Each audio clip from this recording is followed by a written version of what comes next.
جیسے اندر ویسے باہر ہوتے ہیں، یعنی خود میں مست قلندر ہوتے ہیں، قطرہ قطرہ خود کو بھرنا پڑتا ہے، تب جا کے کچھ لوگ سمندر ہوتے ہیں۔ حضرت دامت برکاتہم العالیہ سے انتہائی ادب کے ساتھ اس وقت میں درخواست گزار ہوں کہ آپ چند کلمات آپ بھی ارشاد فرمائیں اور دعا کے ساتھ۔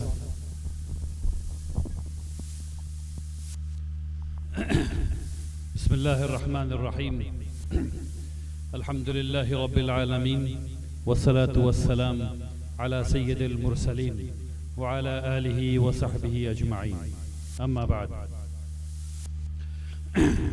معزز اور محترم حاضرین، السلام علیکم ورحمۃ اللہ وبرکاتہ۔ اللہ سبحانہ و تعالیٰ کا احسان ہے، اللہ کا شکر ہے کہ اللہ تبارک تعالیٰ نے مجھے اور آپ سب لوگوں کو، ہم سب لوگوں کو یہ توفیق عطا فرمائی کہ ہم لوگ اس دعائیہ مجلس میں شریک ہو سکیں، تاکہ اس اسکول کی خیر کے لیے اور اچھائی کے لیے دعا کریں اور اللہ تبارک تعالیٰ اس کا اجر ہمیں عطا فرمائے۔ سبحان اللہ و بحمدہ، سبحان اللہ العظیم۔ اللہ سبحانہ و تعالیٰ کی حمد و ثنا کے بعد میں شکریہ ادا کرنا چاہتا ہوں اس اسکول کے تمام ارکان کا، تمام منتظمین کا، جنہوں نے مجھے یہاں آنے کی دعوت دی، خاص کر جناب حافظ نسیم اقبال صاحب کا اور جناب نوین کمار صاحب کا، جناب محمد رشید صاحب کا اور جناب امت کمار سنہا صاحب کا۔ آپ تمام حضرات کی محبت کا بہت بہت شکریہ۔ ابھی دعائیہ مجلس ہے، اس لیے لمبی گفتگو کا وقت نہیں ہے۔ میں صرف دو تین چیزیں آپ کے سامنے پرائمری اسکول یا پرائمری تعلیم کے حوالے سے کرنا چاہتا ہوں۔ اس میں چونکہ ہم لوگ سب لوگ یہاں گارجین بھی بیٹھے ہیں اور یہ معلومات آپ کے لیے ضروری ہیں، اور اسکول کے منتظمین بھی بیٹھے ہیں، اگر وہ بھی ان کو سمجھ لیں تو ہمارے بچوں کی تعلیم نسبتاً بہت بہتر ہو جائے۔ پہلی بات تو مجھے اس بات کو کروں، اس سے پہلے میں یہ بتاؤں کہ مجھے بہت خوشی ہوئی ہے یہاں آ کر کے۔ میں نے یہاں اسکول کی بلڈنگ کو دیکھا ہے، الحمدللہ رب العالمین، بہت اطمینان بخش اور اچھا اسکول بن رہا ہے۔ میں امید کرتا ہوں کہ یہاں اساتذہ بھی اتنے ہی اچھے آئیں گے اور کلاس روم میں تعلیم بھی اتنی ہی اچھی ہوگی۔ پرائمری اسکول کی تعلیم کسی ایک نسل کو بنانے کے لیے ضروری ہے۔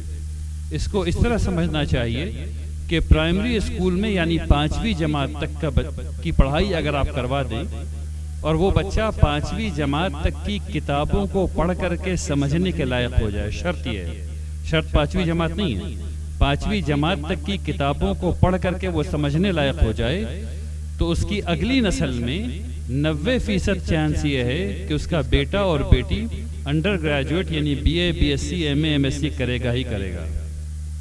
تو اگر ہم لوگ کچھ نہیں کر سکے اور بچوں کو صرف 5ویں جماعت تک پڑھا کر کے چھوڑ دیں تو اگلی نسل جو ہے وہ 90% چانس اس کا ہے کہ وہ سیکیور ہو جاتی ہے۔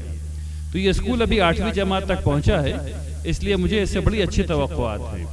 اب جو بات میں آپ کو سمجھانا چاہتا ہوں وہ یہ ہے کہ سرکاری اسکولوں کی بات نہیں کر رہا، ان کا ڈیٹا جو ہے وہ بہت زیادہ خراب ہے، میں پرائیویٹ اسکولز کی بات کر رہا ہوں۔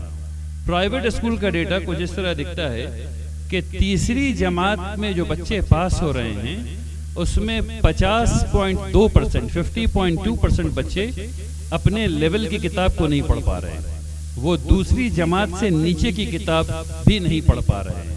جو تیسری کلاس سے بچے ہیں پرائیویٹ اسکول میں وہ دوسری جماعت سے نیچے کی کتاب نہیں پڑھ پا رہے ہیں۔ حساب کا حال یہ ہے کہ تیسری جماعت کے بچے 26% سے زیادہ بچے جوڑ گھٹاؤ میں گھٹاؤ نہیں کر پا رہے، 26% زیادہ بچے، اور اگر 5ویں جماعت میں اس کو دیکھ لیں تو 66% سے زیادہ بچے کیا کہتے ہیں اس کو تقسیم نہیں کر پا رہے۔ اگر ان بنیادی چیزوں کو ہم لوگ ٹھیک کر لیں، بہت بنیادی چیزیں یہ سب ہیں، جیسے ہم لوگ پہلے زمانے میں پہاڑا رٹوایا جاتا تھا، کچھ چیزیں ہیں جو رٹوائی ابھی بھی جانی چاہیے اور کچھ چیزیں ہیں جو سمجھائی بھی جانی چاہیے۔ تو اور جو اس کا جو جسے ہم لوگ ہندی میں مول منتر کہتے ہیں وہ یہ ہے کہ پہلے سمجھاؤ اور پھر رٹواؤ، پہلے سمجھاؤ اور پھر رٹواؤ۔ سمجھانے سے بات یہاں اور یہاں رہتی ہے، رٹنے سے بات فوراً واپس آتی ہے، تو دونوں عمل ضروری ہے۔